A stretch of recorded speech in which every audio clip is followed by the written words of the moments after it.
ঠাকুর, সংসারে থেকে জপ তপ কি করতেই হয়?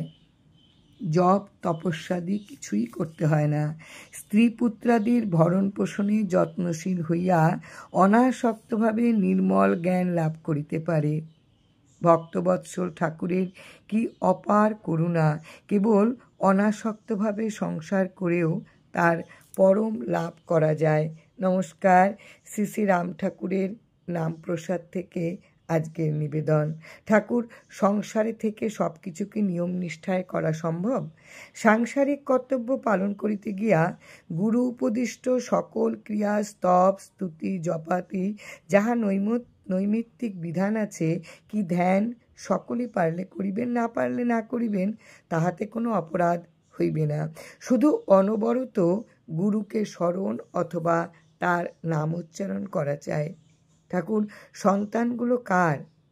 ছেলে আপনার নয়, দেহই আপনার নয়, ছেলে আপনার হয় কি করিয়া? আপনার দেহের শুক্র শনিতের যে ছেলে, সে আপনার হয় কি করিয়া? ঠাকুর, আমার যে ছেলে নাই, ভাগ্যে করিয়া আনেন নাই, কোথায় পাইবেন?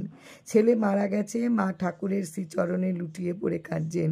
ঠাকুর মধুরভাবে বলছেন, মা কাঁদেন কেন? এমনি কত আসে কত যায়। আপনি কি আপনার এই সন্তান চাইছিলেন? যখন চান নাই, তখন গেলেই বা দুঃখ কিসে? যখন চান নাই, তখন এ তো আপনার নয়, আপনার হইলে তা যাইত না।